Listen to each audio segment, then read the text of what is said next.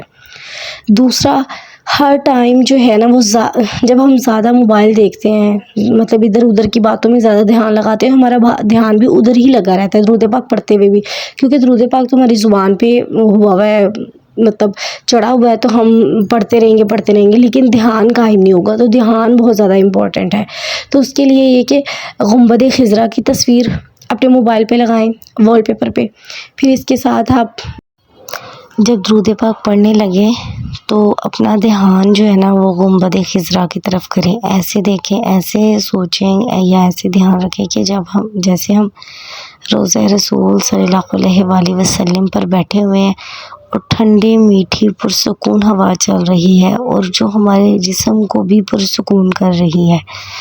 اس ایک دفعہ، مطلب 2-4 دفعہ آپ کو نا مشکل ہوگی، لیکن جب آپ کی بن جائے گی نا، روٹین بن جائے گی، تو آپ خود یقین کریے اتنا زیادہ آپ کو لطف آئے گا نا اس میں درود پاک پڑھنے میں۔ صرف نا آپ نے کوشش کرنی ہے، تو کوشش کرنے سے اللہ تعالیٰ کبھی کرم ہوتا ہے ضرور، تو پھر اللہ تعالیٰ اس چیز میں برکت بھی ڈال دیتے ہیں۔ تو آپ جتنے خوبصورت انداز سے درود پاک پڑھیں گی نا، اور اتنا ہی آپ کو جو ہے نا وہ اندرونی طور پر سکون میسر ہوگا۔ اس کے ساتھ جو ہے وہ زیادہ توجہ یا دھیان ہم کس طرح سے لگا سکتے ہیں کہ آپ نیت کر لیں کہ میں نے درود پاک پڑھنا ہے، یہ والا درود پڑھنا ہے، اور اتنی دفعہ پڑھنا ہے. تو وہ جب آپ کمپلیٹ کر لیں تو درود پاک چینج کر لیں. کچھ مطلب سلیکٹ کر کے رکھیں گے یہ درود جو ہے نا وہ میں نے اتنی دفعہ پڑھنے ہیں. ایک ڈائری بنا لیں, اس میں لکھ لیں کہ درود قرب مصطفیٰ ہے وہ میں نے اتنی دفعہ پڑھنا ہے. درود رحمت ہے, درود خضری ہے, ٹھیک ہے. سارے کے سارے درود نور ہیں اور آپ کے جسم کو بھی نورانیت بخشیں گے یہ انشاءاللہ تعالی. اور درود جو ہے نا وہ کیا ہے, ہماری ایسی دعاؤں کی, رحمتوں کی ایسی اپیل ہے اللہ تعالیٰ کے سامنے جو کبھی مسترد نہیں ہوگی. تو اس طرح کی دعا تو ہر کوئی مانگنا چاہے گا نا, جس کا پہلے سے پتہ ہو کہ یہ قبول ہے تو وہ تو ہمیں زیادہ سے زیادہ اور بار بار مانگنی چاہیے. تو وہی عبادت ہمیں کرنی چاہیے جو ہمیں پہلے سے پتہ ہے کہ مقبول ہے. جیسے بھی ہم جس بھی حالات میں پڑھیں گے مقبول ہی مقبول ہوگی. ہاں مقبولیت کے درجات ہوتے ہیں, جتنے آپ ادب و احترام سے پڑھیں گے اس کا الگ آپ کو فیض ملے گا. اگر آپ چلتے پھرتے اٹھتے بیٹھتے پڑھیں تو اس کا الگ فیض ملے گا. لیکن یہ ہے کہ قبول ہوتا ہے, مقبول ہوتا ہے درود پاک ہر حال میں. اس کے ساتھ جو ہے وہ کسی ایک کو ضرور اپنے ساتھ لگائیں. میری سب سے گزارش ہے کہ اپنے درود پاک کے سفر میں خود اکیلے نہ چلیں, کسی ایک کو ساتھ ضرور لے کے چلیں. اگر میکسیمم لوگوں کو اپنے ہی لے کے ساتھ چل سکتے تو کسی ایک کو ضرور لے کے چلیں. مجھے بھی پہلے نا ہوتا تھا کہ مطلب کیا کہیں گے, میں ان سے کہوں گی تو کیا سوچیں گے وہ. لیکن میں نے اب یہ دیکھا ہے کہ اگر آپ سے کوئی پریشانی ڈسکس کرتا ہے نا اپنی, تو وہ بیسٹ ٹائم ہے, آپ اس کو نا درود پاک پہ لگا سکتے ہیں. کیونکہ باقی وظائف جو ہے نا ان کی بھی اہمیت ہے, لیکن جو کسی پریشانی میں درود پاک افیکٹ کرتا ہے نا ہماری طبیعت پہ وہ لاجواب ہے. مطلب اس کا درود پاک کا اثر اس ٹائم میں جب ہم بہت زیادہ ٹینشن میں ہوں وہ اثر جو ہے نا وہ لاجواب ہوتا ہے.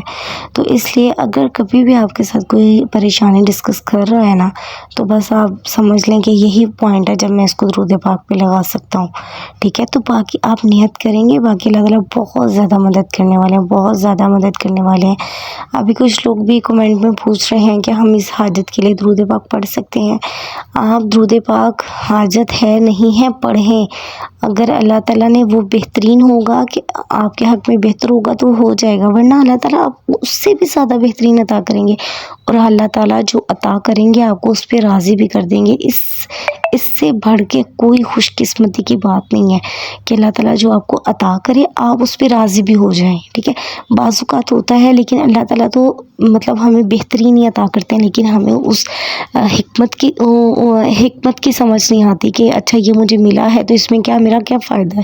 بعض اوقات ہم اس چیز کو نہیں جانچ پاتے, لیکن درود پاک کی برکت سے بس اللہ تعالیٰ کا کرم اتنا ہو جاتا ہے انسان پہ کہ جو یہ چیز اللہ نے عطا کی ہوتی ہے نا اس پہ انسان کو سکون آ جاتا ہے. آٹومیٹیکلی ہم کہہ اٹھتے ہیں شکر الحمدللہ, یہی اللہ تعالیٰ میرے لیے بہترین تھا. تو درود پاک پڑھیں اور پھر بس یہی اپنے مائنڈ میں رکھیں کہ اب بہترین ہوگا, بہتر سے بہترین ہوگا انشاءاللہ تعالی. باقی آپ سب کے لیے دعا ہے, اللہ تعالیٰ آپ سب کو خیریت سے رکھے اور آسانیاں عطا کرے, آسانیاں بانٹنے کی توفیق عطا فرمائے. محترم ویورز, آسانیاں بانٹنا بہت جو ہے نا وہ ایک اچھا عمل ہے. آسانیاں ضرور بانٹا کریں اپنی زندگی میں نا, ضرور اس چیز کی اہمیت دیں آسانیاں بانٹنے کو. آپ دیکھیے گا آپ کی اپنی زندگی کتنی خوبصورت, کتنی آسانیوں والی آپ کی اپنی زندگی ہو جائے گی. آج کی ویڈیو یہیں تک کے لیے بہن کو اجازت دیجیے. جزاک اللہ خیرن کثیرن. ویڈیو اچھی لگی ہو تو لائک کر دی, چینل پر نئے ہیں تو سبسکرائب کر لیجیے. اللہ حافظ.